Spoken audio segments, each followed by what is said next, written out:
We're with George Lombard today, 21182, and why don't we just start with maybe some of your thoughts on your first associations with the business school, some of the people who made an early impact on your career.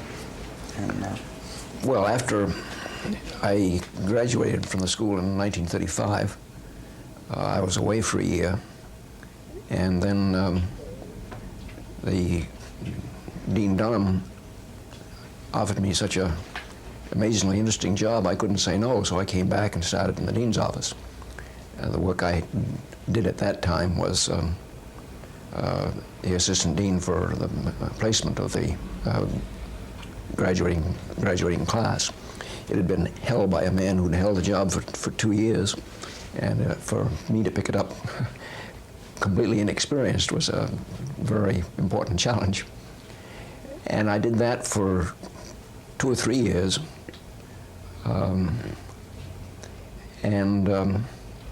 Then the school had an opportunity for a field study at General Motors. And one of the people who'd been working quite closely with me on the placement work had moved over into the faculty side of the school rather than the administration. And he said that he'd found working with me, I listened fairly well, and he thought that might be an indication that I could do field work of the kind that we wanted to do on the General Motors study. That was John Fox who suggested that. He'd been working while he was in the dean's office with Elton Mayo and Fritz Roethlisberger and counseling students. This opportunity with General Motors came up just at the beginning of the placement season, early in January, and the powers that be at the school decided I was more easily replaceable as in the placement office, and they let me out of that work, and we went to New York for most of 6 months, interviewing General Motors executives on the questions of compensation, and that was the beginning of my work in the area that I really became the one which I was professionally interested. We started there with interviews, as I've already said, although I think I intended today to speak a little bit more about observing in a work group rather than with executives. The study at General Motors was a very interesting one. We worked in 4 different divisions of the company in New York, and made around New York, and made a report to Mr. Sloan and other top executives in the company. And then we were going to go to Detroit and interview in some of the mainline divisions of the company. And Mr. Knudsen wouldn't have any of it. And we got thrown out in our ear, and it was a very good experience. But because of that, and because of the sensitivity of the company at that time, nothing out of that was ever written up or published. Soon after that, we were asked to do a study at Macy's, and we spent another 6 months on that study. I worked for 6 months in little girls' dresses. And I turned out to be a very good observer there because nobody expected a young man to be able to answer questions about children's clothes. And so I could do my observing uninterrupted by customers' questions. And the customers didn't get mad at finding somebody in the department who didn't know answers to their questions. And that's where I really began to learn, I think, more about field work. And after that, we went along to a number of other situations. But that was sort of the kind of experience that I think I was more inclined to talk about, in the kind of setting I was thinking of talking about today. Were you involved in the beginning? Well, in '35, the Hawthorne studies were fairly underway, I guess. They were through. They were through. The book wasn't published until 1939, Management and the Worker. Did you have any But impact that on was all of the fieldwork experiments at Hawthorne were finished at 1932 or 33 and were stopped on account of the Depression. The book was Then there were 3 years while the book was being written, and then it was submitted to the company, and it took 3 years to get a release for publication of it, so that it didn't come out until after I was involved in the work. And I did visit Hawthorne, and I did get to know many of the counselors out there, but I was not engaged directly in any of the so-called Hawthorne experiments. What was your, staying with that period a little bit, perceptions of Mayo and Roethlisberger and Dixon at that time as field researchers and as researchers? Well, of course, I worked during most of those of the two experiences I've spoken of, General Motors and Macy's. I was working directly with Fritz, and I spent many years working with him. I did a lot with Mayo too, but Fritz was a very patient supervisor and trainer, and very thoughtful in the way he went about all these kinds of things. I think I'd like to distinguish the kind of setting we're working in from the field work that a case writer does for the typical business school class or course. And I'd also like to distinguish a little bit from the field work that a person from one of the disciplines is apt to do if he has developed an instrument of some kind that he wants to test or use, such as a survey.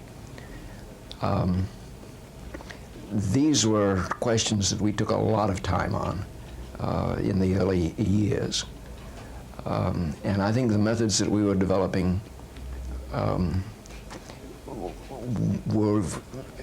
had a different kind of aim in mind than if you wanted to go out just to get a case for teaching purposes in an area like, say, like control provides the clearest example.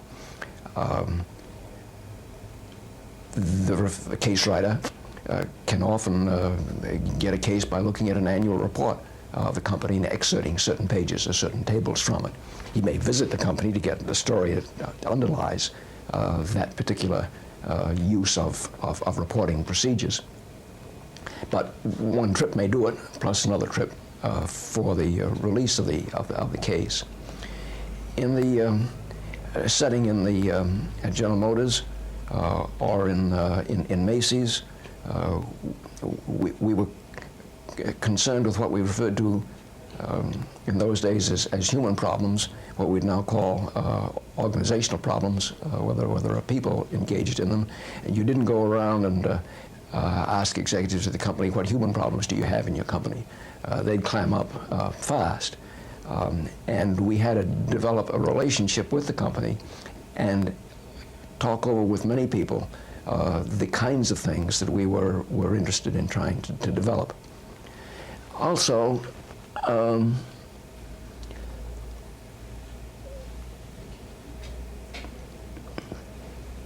we felt what it was important for us to get an understanding of was the experience of being in the company. We didn't feel, at that time certainly, that we knew what that experience was like. And we didn't have one thing in mind, one dimension in mind, that we thought, around which we thought we could develop questions, and then use that to get the data for our analysis or diagnosis of the situation and for the recommendations that we might eventually make. We wanted to get at the questions that were important to the people working in the organization. How do you do that? All of our methods of interviewing and of observing were to try to get the question coming up from the point of view of the people we didn't know, of a situation we didn't know, and for leading on to some kind of an action which we didn't know around just which topic it was going to be. And that was a difficult thing to explain to people because they expected professors to know things and to have answers and to have clear ways of going about things. Let me illustrate from the study of the sales girls at Macy's. When we first went in there, one of the things that, of course, we tried to find out about quite early on was what's the payment system? And the payment system in the department where I was working in, the little girls' dresses, was designed to encourage sales girls to move all over the department, to go where the customers were, to give prompt service. You didn't have to be on the selling floor for an hour to see that that didn't happen. Sales girls tended to stay in one place. Now, there were one or two who didn't seem to move around. But right away, as soon as we saw something that was different from what from the way the executives said it was going to be, then there was a lead into something that looked to us as though it would be interesting to try to understand it and try to develop it. So that began to guide what we were looking for, what we were doing, what kind of questions we were asking. Now, towards the end of the study, we wanted to get some systematic data about this, and it occurred to us that the question around which to try to develop systematic data about where the sales girls felt at home, where they felt they belonged in terms of these specific counters, was to ask them where they left their handbags when they came in the morning.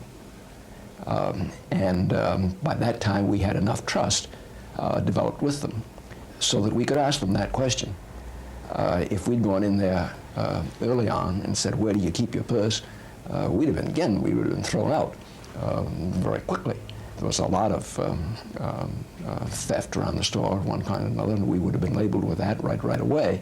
And we found, though, that indication, a very good one indeed, of where the sales girls spent their time, and indeed it turned into just as good a record as the sort of count of interactions that we kept when we were looking there. But we never had any. We didn't have ahead of time the kinds of questions that we would ask, other than trying to get them to tell us about their experiences and their sensations, their likes and dislikes, and their attitudes towards their work, and so on. That was contrasts with the methods that are used by people who do have surveys or who have decided, like Dave McClellan did, that the achievement need is the important need to explore. We didn't have a tool, an instrument of that kind that took us in. So we had a fairly long introductory period, usually, getting to know people, trying to understand what was going on. Now, I'm talking too much here and not letting you make some things, but this leads into a lot of things I want to get into. You must have had some general notions of what you were looking for before you went in, or how would you select Macy's as opposed to any other? Was it simply a question of access where you could get in, or? Yeah. If you're going to spend that much time in a place, being able to get in, being able to go in, being able to spend this time where you wanted becomes very important. This particular opportunity developed through a series of weekend discussion groups that were held here at the school under the name of Philip Cabot, who was a professor at the school. These got to be a very famous set of meetings that were held for 2 or 3 years late in the 30s, and they were used as one way of getting the word about the Hawthorne experiments out. Although there were many other subjects covered in these meetings, Mayo and Roethlisberger and Whitehead and the people from the Western Electric Company had more exposure than any other group. There was a group of about 40 or 50 people who were the second and third in commands in major companies around the country. It was put together by John Baker, who later became president of Ohio University at Athens, Ohio, and was the forerunner. These discussion groups were the forerunner of the advanced management program here at the business school. It was the first program to which companies sent executives on a continuing basis and found it really worthwhile to do so. Macy's was one of the companies recommended there. I guess, without mentioning the man's name, I can say as an example of the kinds of things, unexpected things that you get into. I just want to ask one question Yeah. before we get to that, and that is trying to just crystallize this pre-World War II period. It really sounds like, from all the people I've talked to, a period of just intense exploration and observation without many thought out specific. Is that? Well, we spent hours trying to talk about this and trying to make sense out of what we were doing. I think the way I would put this now, and indeed the way we talked about it then, is the word that was, in terms of theory, that was very important to us was conceptual scheme. We had ideas that would guide our fieldwork. And I would contrast those with theories of explanation. We were not trying to explain things at this time. We didn't have ideas that would generate hypotheses. We were trying to ask the right question. And we had a conceptual scheme to help in observing and in interviewing and in asking questions to get at what was important to the people in the situation there. Did Lewin have any influence here at that time? No, not at that time. I can talk about a little bit about that, but that was later. Some later. Yeah. The things I in which think you what we learned. were concerned with at that time, we thought these ideas that we had, Fritz was the main person in all this. I think he felt that here we had these tools of observing and interviewing to get at what was important to the people in these situations. And what we needed to develop was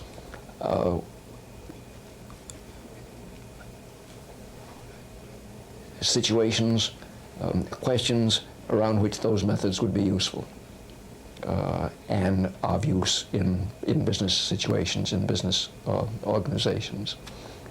When the war came along, there were a number of more applied questions where we thought these methods would be useful. One was around the training of supervisors, and we put a lot of time on studying the problems of supervisors in rapidly developing companies.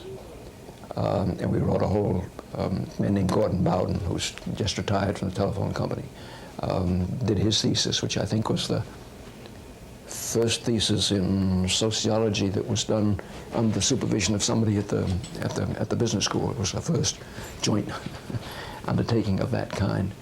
He worked at a cable company over here in Cambridge, and we developed out of that some very interesting and some teaching cases that were used for a long period of time.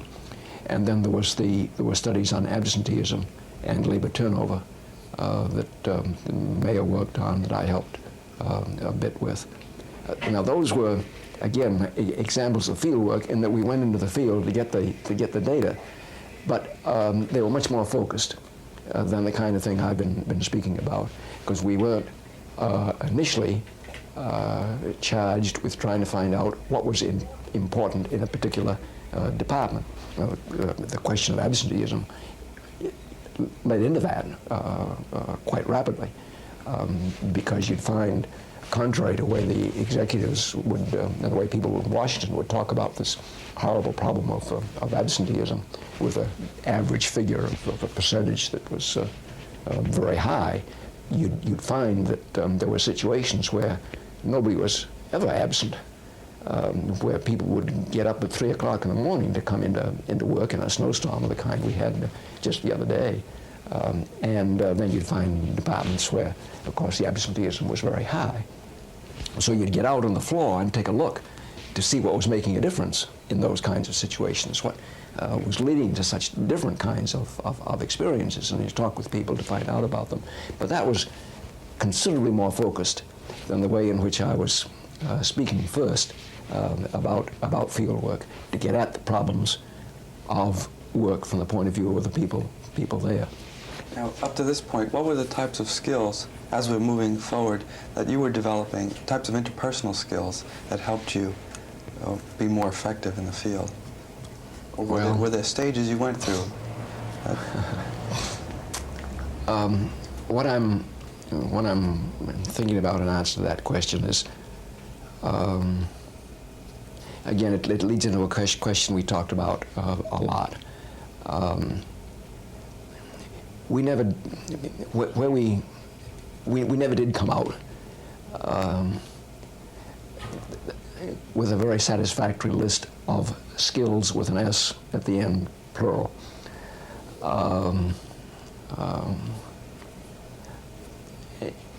Fritz's chapters in the elusive phenomenon on skill here is quite illustrative of what we were trying to do, I think.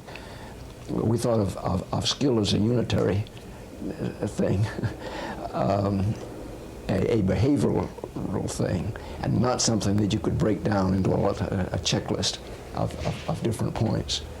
And there, I suppose it was in that sense, the skill of interviewing, of being sensitive and responsive to the problems and feelings and attitudes that people had. When Carl Rogers' books were published, we latched onto them fast, and those methods made a lot of difference to us. And the chapter 10 in Management and the Worker, which is on interviewing, which was a much more intellectual statement. We didn't use that as much after Rogers' very simple way of what's put up about these things. On observing, we drew on Malinowski, I guess, more than anybody else. I think he's quite unpopular these days. Maybe he's come back a little bit, but he was so tied up to his work was done during a period when colonialism was the accepted mode for relationships between the industrialized countries and the non-industrialized countries, and of course that's all gone out, and his work has gone out too. But at one time I could almost recite whatever it is, chapter 1 of the introduction in Argonauts of the Western Pacific by heart, and I still think it's one of the great pieces of writing in the social sciences. But and the experience wasn't too different of landing in those selling counters and showcases a little girl stresses from landing on the island where the natives have their own customs, and where you've got to begin to observe them and take account of the interactions that they have of them and of the feelings and attitudes that they express. So we use that as the background of the work that we're doing in developing the skills of observation. But I'm not very good at giving you a more minute list of skills. It was this holistic quality of these things as they resulted in people's behavior. That was the thing we were trying to develop. I give you a very, what I always thought of as a very sensitive example, the one we talked about at the hospital the other day when we first met. We found a hospital a delightful place to interview because it's an open environment. They expect a lot of strange people, nuts if you want, to be wandering around. And an extra person doesn't make much difference. It's very easily accepted. One of the wards where Fran Fuller, who was the observer, was working, had an elderly Polish woman in it as a patient. And in connection with some problem she had, they had to take a biopsy of her. She was obviously quite nervous about having this done, and Fran offered to hold her hand while the biopsy was being taken, and she welcomed that. Well, now, was that an instance of sensitive behavior, for a researcher, given the kind of setting. The objective question was how the doctors would handle the patient's nervousness, given the situation. When Fran held her hand, that anxiety on the patient's part was relieved, and the doctor didn't handle it. And we discussed this quite a bit in staff meetings as to whether this was really a good instance of what a researcher ought to do, how he or she ought to handle himself in a field situation. What happened was that the patient and Fran began to develop a relationship at that point. And the Polish culture opened up to us. We read Florian Zanecki's Polish Peasant, 2 or 3 or 4 volumes. I've forgotten how many there are. Some very fascinating things turned out. In the Polish culture, being stuck with a knife is something you do to a pig. And a pig is apt to be an unclean animal. Holding hands is something that you do as a friend. It's an act of friendship. And there are some very expressive different kinds of gestures with the hands in cultures of this kind. Well, the fact that Fran had done this with the patient, had held her hand under these circumstances, really was where we began to understand the sensations of the patient in that hospital, and it became a very it became the thing that really made that whole research go. Now, another kind of an example that came up many years later that we didn't quite know just how to handle was when the company that we were doing an extensive field research on during the summer planned a moonlight cruise down the harbor, and we were asked to go on it, and of course it was a wonderful time to make observations. So sure, we went, but that raises some questions of behavior, what you do after you get out on the cruise, and how much you participate and how much you don't. So that the training that we had to organize for our field workers had to take account of this wide range of kinds of problems which they had to handle and develop in their own behavior to be able to respond sensibly and sensitively to a wide range of people, often from different cultures in their own, and at the same time still get research data. Well, I've kind of wandered around a lot on that. Did you know Bill White at the time? And he was... No, Bill was through here before I really signed on the work. When was he actually doing his wandering around the North End? Was that in the late 30s? No, early 30s, middle 30s, early to middle 30s, I think. And how was that book received? You must have read that as an example of intensive... Yes, although he didn't publish his account of the field work until the second edition of the book. Yeah. That long appendix came in several years later.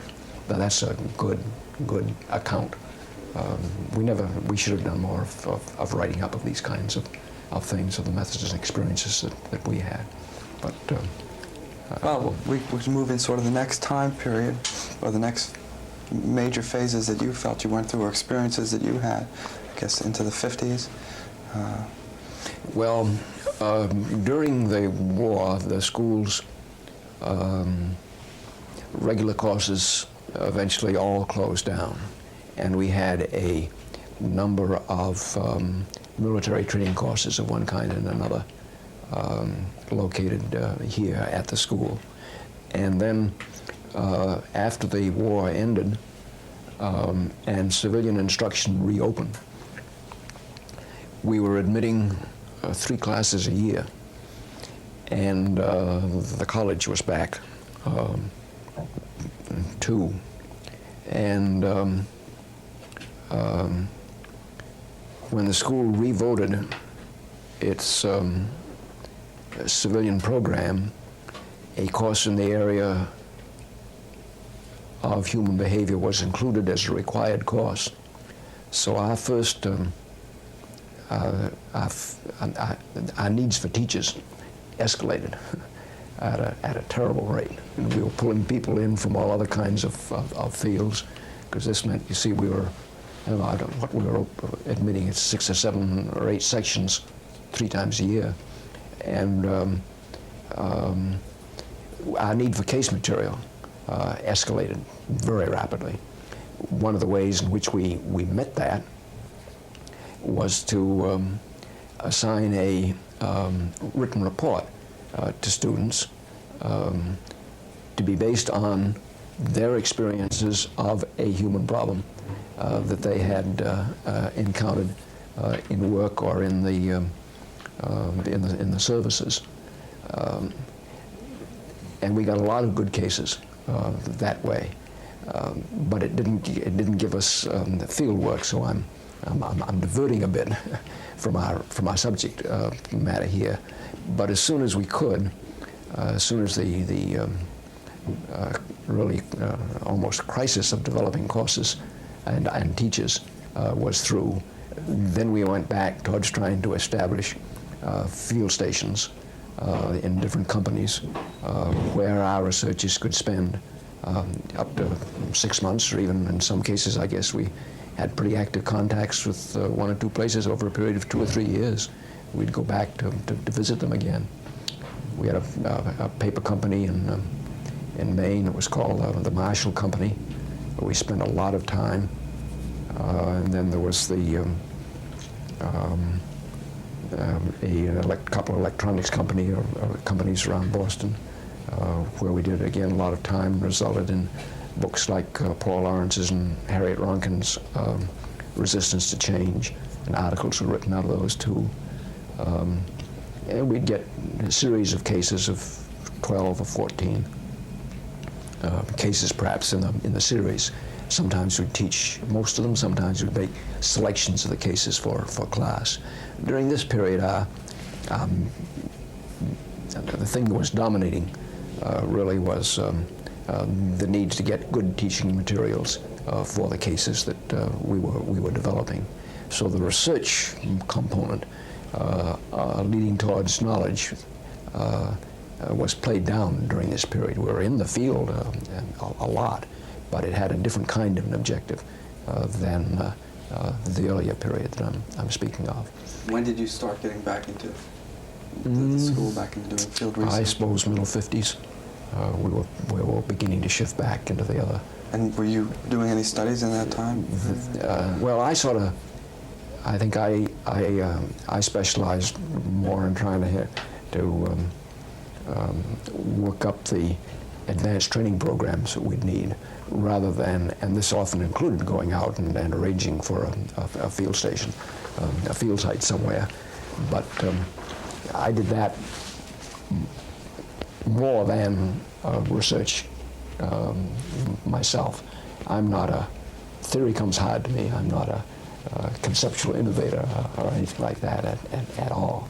But we worked, I was helping on the other part of it. I suppose I think of the capstone of this period that we're speaking now as the so-called prediction study that Abe Zalesnik and Roland Christensen and Fritz worked on, and that resulted in the book, the Productivity, Satisfactions, and Development of Workers.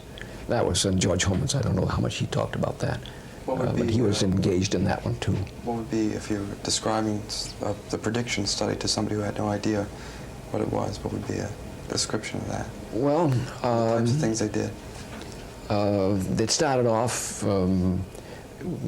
first making a diagnosis of a situation in a company where, again, the head of the company had been a person who'd taken courses here at the school, was familiar with the kinds of things that were done here, and said, certainly we'd let you come in for 6 months if you want to.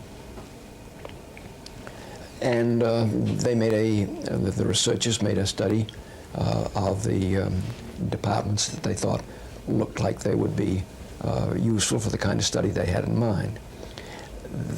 Then they were organized so that the people who were going to make the predictions of what they expected to find on the basis of what we knew about the people who were, about the employees of the company, didn't get into the field and didn't have a chance to observe what was going on at all. But they made predictions about who the high productivity, high output workers would be, who would be the satisfied people, who would be the disgruntled people, and about the kind of work groups that they'd find in the company, and the kinds of problems that would be that people would find in working in those different sections.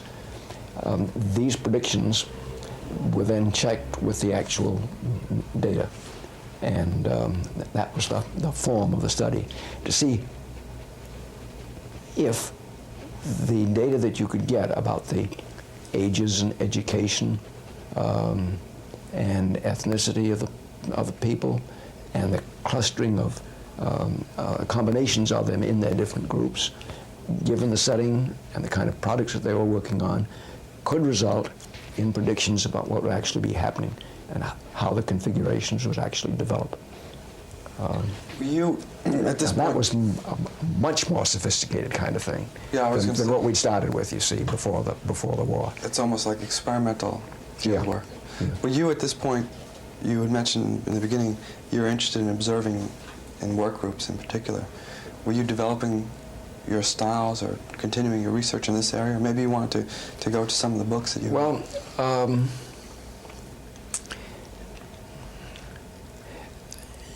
I think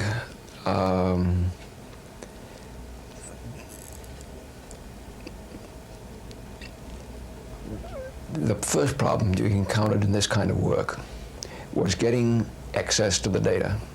And there's a long chain of things there. How do you pick the company that you're working with? Then once you go in, how do you explain your study? What kind of steps do you take on all that? Well, maybe it's not very scientific, but you work with your friends, you work with the people who know your work and who will have some willingness to let you go in, who would be interested in seeing the same kind of products that you would have. Then you explain your study to one level of the company after another. And we didn't have any set rules for this kind of thing. We'd usually say, you know your plan, you know your people here, we don't. What suggestions do you have about how we'd go in and make the study? And we'd let them do the explaining until finally somebody would ask us a question about how we'd talk about it, and then we'd begin to try to answer that. But we'd put ourselves in the posture of answering questions about what we were doing, rather than saying, we know this is the way we ought to do it. Once you get through that stage, then two problems come along. One is selecting the data to be recorded. And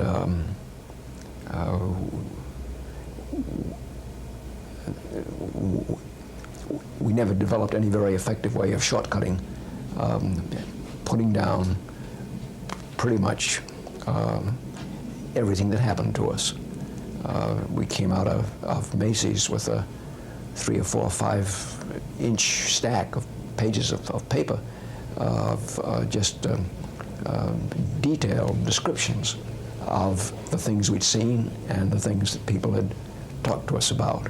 Now, eventually, George Homans was a godsend to us, because when he wrote The Human Group and separated out the internal system and the external system, we began to see we were collecting data around those two concepts.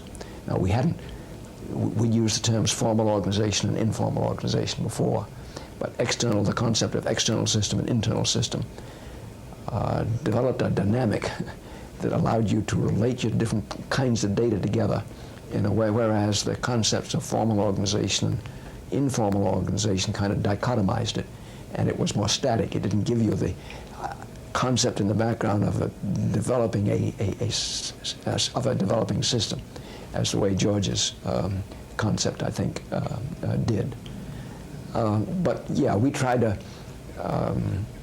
from the beginning, almost each day, as you got a little bit of your data, as it began to come in, you'd begin to separate it, but separate it in a way that kept the different parts related. And the thing I think I would now say, which I don't think I saw as clearly then, is that from the beginning, it helped us to try to state an overall diagnosis of what we thought was going on in the situation, of what we thought was important there, what the problem was there. Now we stated that because if it's explicit, then I think you can begin to check whether it's what's actually going on. And then that idea is available to you to change and correct. As your data shows, it may not be quite accurate. Now I think this goes a lot of traditions of research, that you go in with a blank mind, and that you don't try to make your statements about what's going on until you've got a lot of data. But the blank mind is an impossible thing. You just don't have that to begin with. And second, I do think that to begin to test out the ideas you're working with very early on, but with the attitude that you're stating that tentatively, that you're trying to make it available for further correction, I think that's the thing that leads you into making progress on a study better than anything else. And I guess I would say the attitudes of being able to put things into words and yet not get rigid about them, become authoritative that that's it, but keeping it open-ended so that you can make changes in it is very central to the skill of doing this kind of field work. That's interesting. Do you want to use those materials in any specific way? Let's see if there's anything else here that I put down. Okay. Would be useful on this. I've stayed fairly well with what I had in mind. One thing, yeah, I guess I ought to talk a little about this report, Training for Human Relations, because when it was about the early 1950s,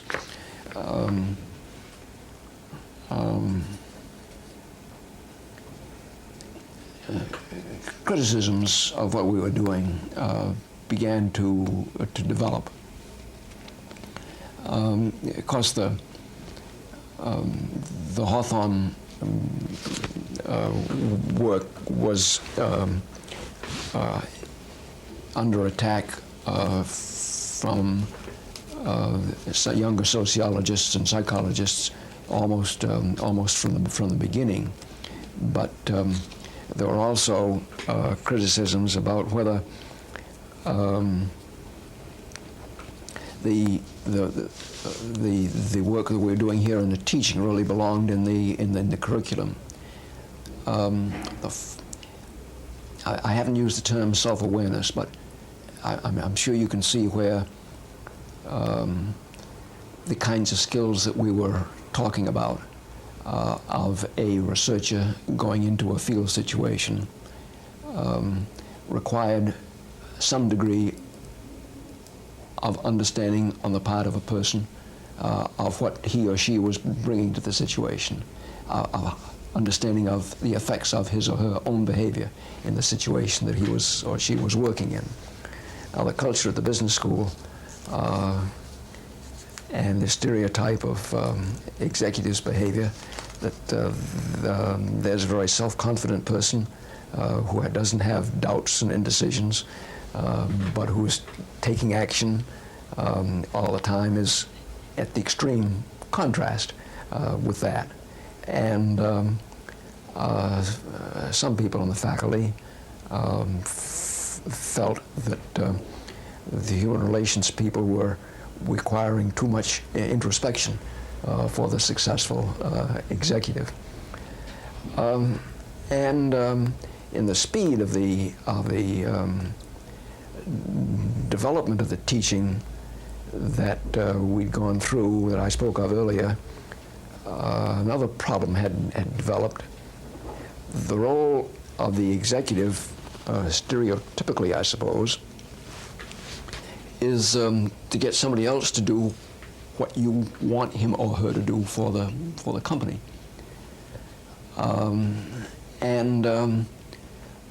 Listening to the other person's point of view can easily become then sort of an indirect way of getting what the company wants.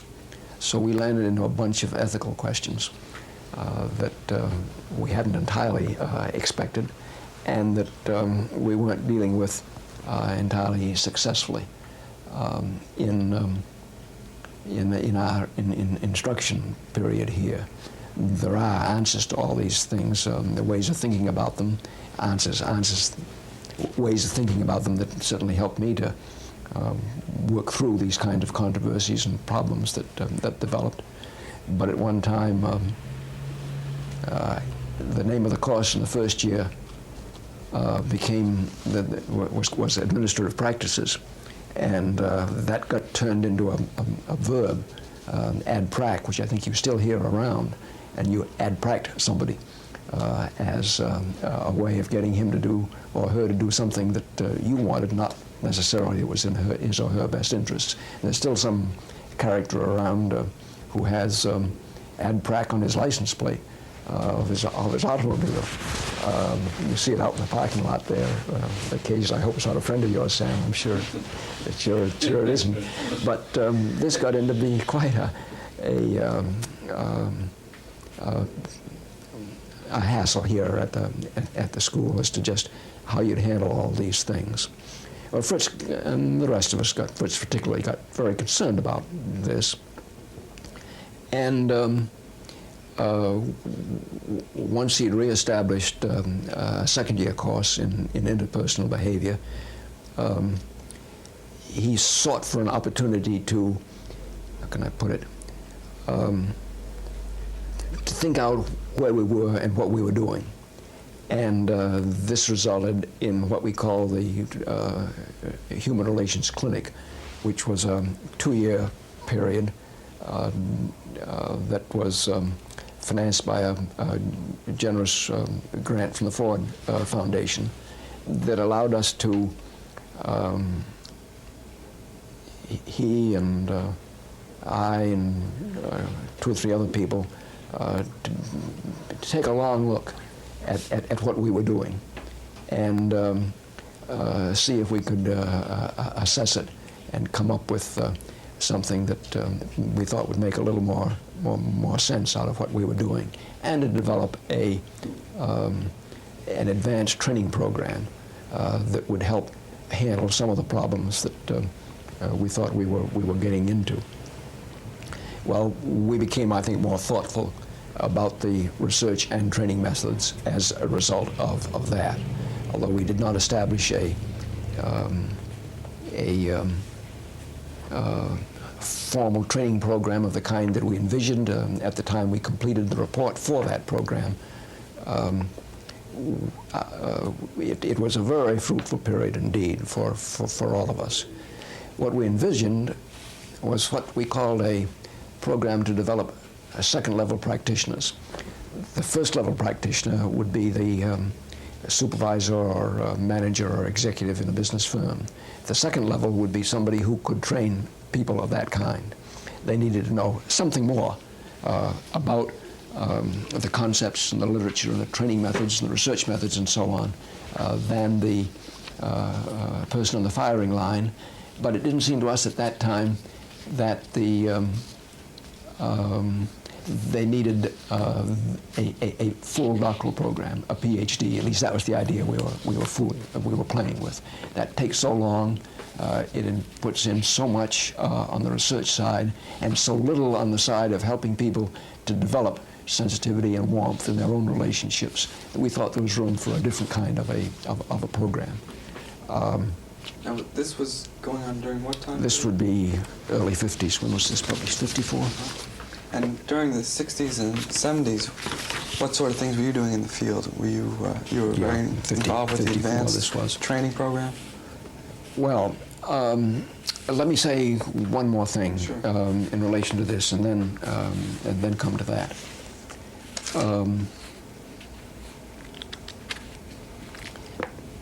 At about the same period, the school was giving renewed attention to its doctoral program.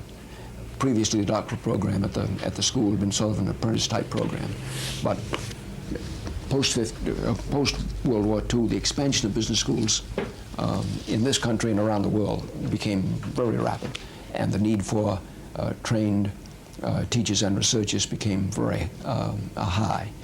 And one of the experiences that we got into, one of the conclusions we came into as a result of this training program was that you couldn't force the personal development of people at an accelerated or even rate.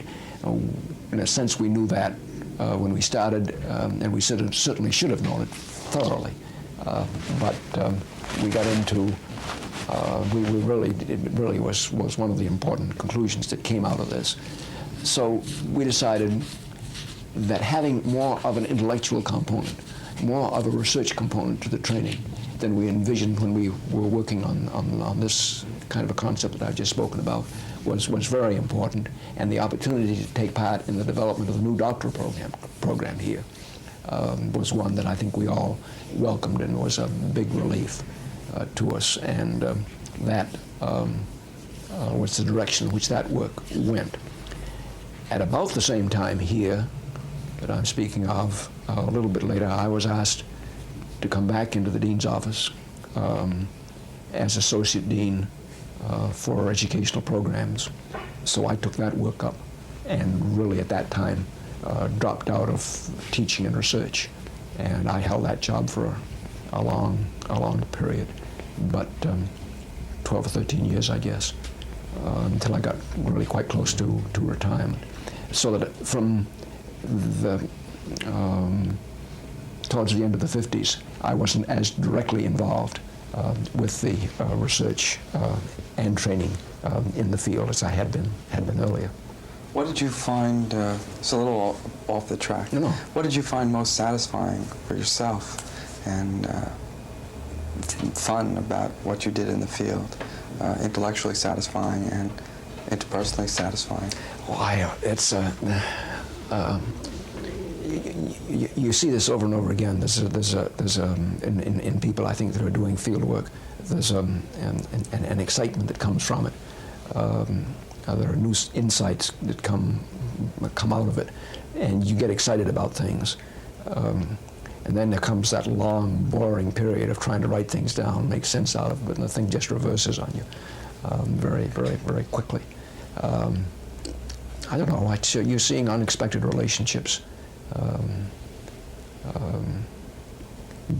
between yourself and others, between different pieces of the data that you're working with, and those insights that develop. Some of them can be very, very exciting. And you started to talk briefly about the ethical considerations. Was that one of the most critical issues you face in the field, besides developing this relationship with the participant? The concept of confidentiality, the concept. Yeah, those are ones we worried about a lot. They became very prominent, of course, during the late 50s and 60s and early 70s.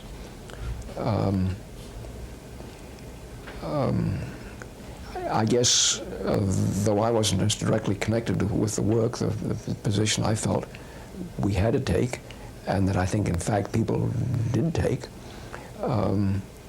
was that you'd be very open about the data you had and the points that you're going to go over. In some of the later studies that we did, we wouldn't make any quotations from anybody without going back to him or her and say, look, this is what we're going to use.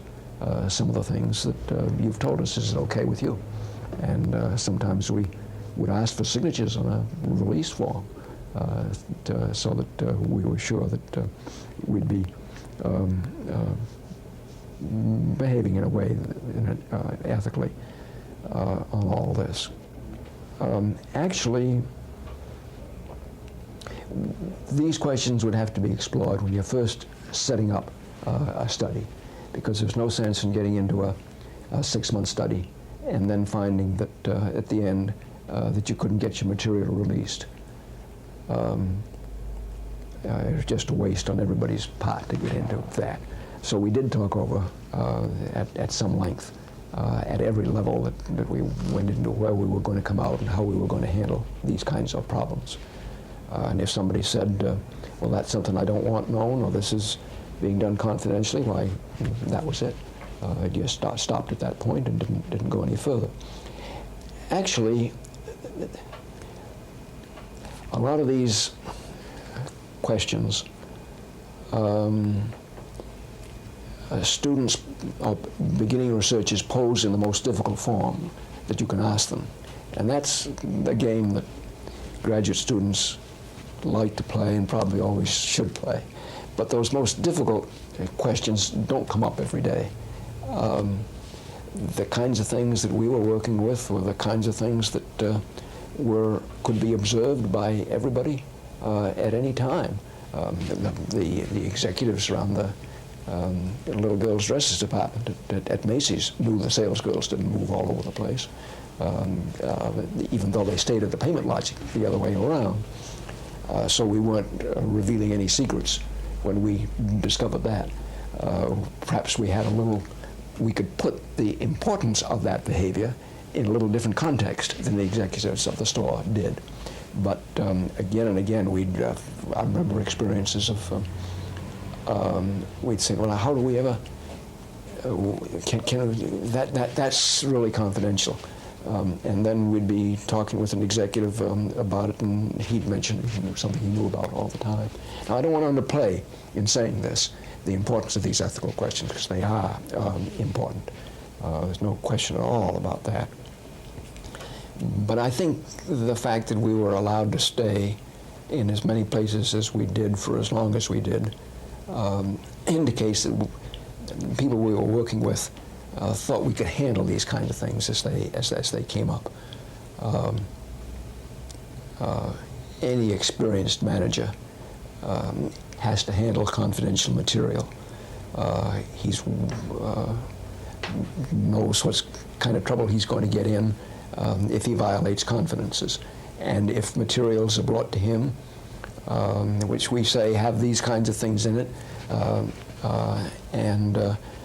if you'd rather we didn't put this in, we'll take it out.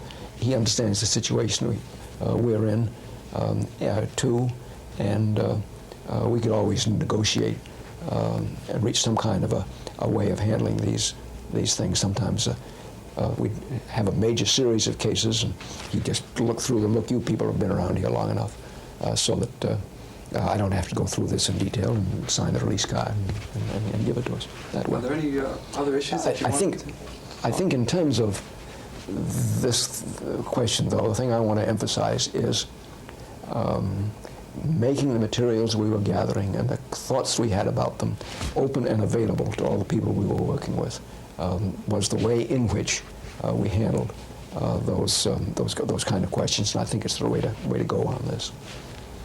Well, this covers. I think you covered most of it. Are there any other things? Most of the things I think I'd had in mind. Fritz Roethlisberger up there? No, that's Fritz over there. Oh, and maybe that's Dean Dunham. Uh-huh. And this is Elton Mayo. This is over there. No, this is Mayo. Uh-huh. This is L.J. Henderson. Uh-huh. Who was, well, George Holman's probably better. Did George speak about L.J.? Not too much. Did you know him? Yeah, well, I was his assistant at the time he died. He was, well, they were wonderful people. He was a very distinguished medical scientist. Uh-huh. He was called Pink Whiskers because he had a big pink beard. He established the Junior Fellows here at Harvard. He established that program. And he did a lot of work on the physiology of blood. How did he get over to the business school? Well, the set of ideas that he was working with, the methods of science that he was working with, were very compatible over here. He said of himself that It was very strange to find him associated with a group of human relations people, because he didn't have any. And it was said of him, and I think he understood this, that his assumption about a colleague was that he was a fool until he proved himself otherwise, and he acted on that basis. So that there were a lot of very rich stories about him. Mayo was quite a different person. Mayo was much warmer, but also impatient if you didn't come through. When pretty soon with Mayo he'd lose interest in you very quickly. Called the elusive phenomenon, and he died before it was finished, and I edited it and got it out. But the Cabot Group and the General Motors study and the Macy studies and all the things I've been talking about developed here much more at length than what we've been able to do today. But Henderson and Mayo and Dunham were the three people who really got the work established here. And then they weren't systematizers in any sense. Fritz was. And that combination of the four of them really was a unique combination. Henderson's fatigue laboratory has been called the most fruitful physiological laboratory, I guess, that ever existed. The papers that came out from it were an extraordinary collection of things.